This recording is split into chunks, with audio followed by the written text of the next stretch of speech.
Action king Arjun அவங்களுடைய second டாட்டரான Anjana அவங்களுடைய engagement photos தான் இது. அண்ட் இவங்களுக்கு இப்போ என்கேஜ்மெண்ட் ஆயிடுச்சு அப்படிங்கக்கூடிய இந்த ஹாப்பி நியூஸை ஷேர் பண்ணியிருக்காங்க. ஆக்ஷன் கிங் அர்ஜுன் அவங்களுக்கு ஐஸ்வர்யா மற்றும் அஞ்சனா அப்படின்னு 2 டாட்டர்ஸ் இருக்காங்க. இவங்களுடைய ஃபர்ஸ்ட் டாட்டரான ஐஸ்வர்யா அவர்கள் லாஸ்ட் இயர் உமாபதி அவங்கள மேரேஜ் பண்ணிக்கிட்டாங்க. அண்ட் இப்போ அஞ்சனா அவர்கள் பார்த்திங்கன்னா அவங்களுடைய மேரேஜை கன்ஃபார்ம் பண்ணியிருக்காங்க.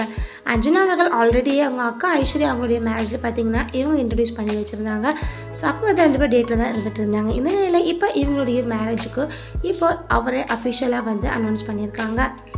அஞ்சனா அவர்கள் இந்த பிக்ஸை ஷேர் பண்ணி 30 years ஆஃப் லவ் அப்படின்னு ஷேர் பண்ணியிருக்காங்க. ஸோ 13 வருஷங்களுக்கு அப்புறமா இப்போ நான் எங்களோட லவ் ஓகே சொல்லியிருக்கேன் அப்படின்னு ஷேர் பண்ணியிருக்காங்க. அண்ட் அஞ்சனா அவங்களுடைய ஃபியான்ஸேக்கு பார்த்தீங்கன்னா ஃபாரின் மாதிரி தான் தெரியுது. ஸோ இவங்களுடைய இந்த என்கேஜ் பார்த்தீங்கன்னா இட்டாலியில் நடந்திருக்கு. அஞ்சனா அவங்களுக்கு இவங்க ரொம்ப க்யூட்டாக போஸ்ட் பண்ணியிருக்காங்க. அதோட ஃபேமிலி எல்லாருமே ரொம்ப க்யூட்டான ஃபோட்டோஸ்லாம் எடுத்திருக்காங்க. ஸோ அந்த ஹாப்பி மூமெண்ட்டை ஷேர் பண்ணியிருக்காங்க. இந்த ஃபோட்டோஸை பார்த்து நெட்டிசன்ஸ் பல பேர் அர்ஜுன் அவங்கள பாராட்டிட்டு இருக்காங்க. என்ன காரணம் பார்த்தீங்கன்னா அர்ஜுன் அவங்களுடைய ஃபர்ஸ்ட் டாட்டர் பார்த்தீங்கன்னா லவ் பண்ணதை மேரேஜ் பண்ணிட்டா. ஸோ அதே போல் செகண்ட் டாட்டரும் லவ் பண்ணதை மேரேஜ் பண்ணிக்க போகிறாங்க. அர்ஜுன் அவர்கள் அவங்க பொண்ணுங்களுடைய காதலை ஏற்று திருமணம் பண்ணி வைக்கிறதுனால இது ரொம்பவே சிறந்த அப்பா ஆண் அப்படின்ட்டு பல பேர் அர்ஜுன் அவங்கள பாராட்டிட்டு இருக்காங்க. நீங்கள் நினைக்கிறீங்க அப்படிங்கிறத கமெண்ட் பண்ணுங்கள்.